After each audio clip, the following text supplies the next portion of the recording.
Mike, it really is an honor to be with you, and thank you for taking the time. You serve as a leader in one of the more significant messianic works in Israel. I'm curious, what's a nice guy like you doing in a place like this? This is one of those events in my life that I would say is a miracle. That season of life where you say to the Lord as you come into relationship with Him, God, what do you want me to do with my life? How do you want me to serve you? And at a 23-year-old walk with the Lord, or I was 23 years old, God said Israel. God said the Jewish people. I didn't even understand it. Mike, you're of non-Jewish extract, and a lot of people that are non-Jewish are they have a love for the Lord, the land, they want to get here, but it just doesn't materialize, save on the short term. But you've been here for a while. There's got to be a miracle story in that. How did that happen? Well, I didn't know that at the time, and for 15 years I carried that in my heart to the point where I was ready to say, I'm just going to throw that away. It must have just been my own imagination. And then I was in a teaching, and the teacher said, God promises to do something. You need to trust Him clear to the end. Never, never, never, never, never, never give up. Never quit believing. So I continued to hold on to that. And fast forward, we ended up moving to Israel in 1996.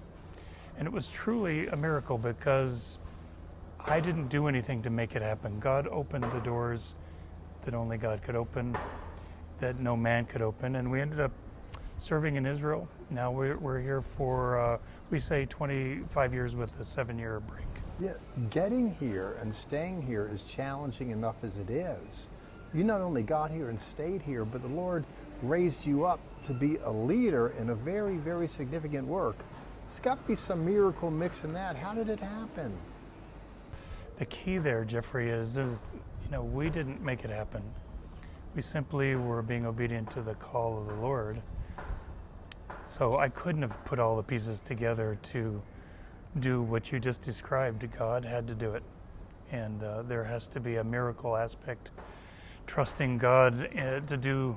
I think that's what a walk of faith is.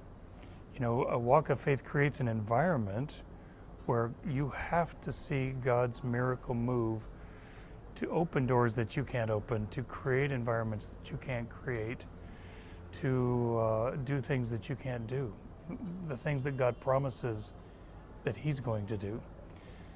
And that's how we ended up where we're at. And coming back into the land, we'd been out for 7 years, and we got a visa from Israel to be able to come back into the country.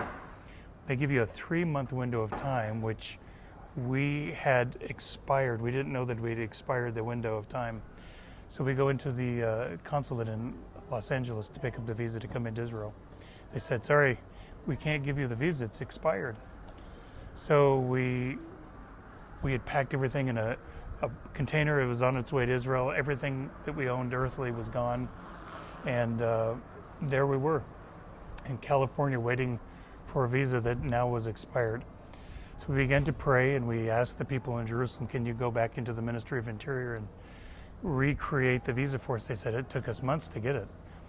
So there we were, and we just began to pray. We asked all of our friends to pray, and God did a miracle. We went back in 3 days, and they reissued the visa. Mike, from conversations off camera and on camera, you strike me as a really sincere, authentic guy. And there's humility there.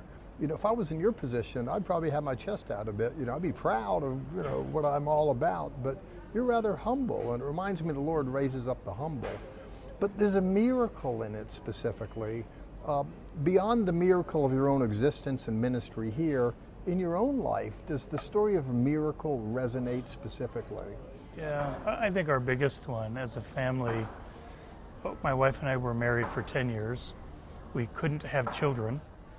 And at one point I remember asking the Lord as we were getting ready to start having children, can we have children, and what is that going to look like? And the Lord spoke something into my heart that at the time I didn't understand it, but He said, this is going to be an issue of faith for you.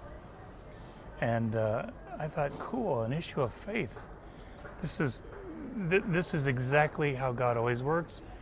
he had just done some miraculous things in our lives at that point, and so I was like, big trust factor on the Lord. This is going to be an issue of faith. Won't this be fun? But then 10 years of not getting pregnant goes by, and we've gone to the doctors, had all the tests done. Finally, the doctors say, this is what we call as unexplained infertility.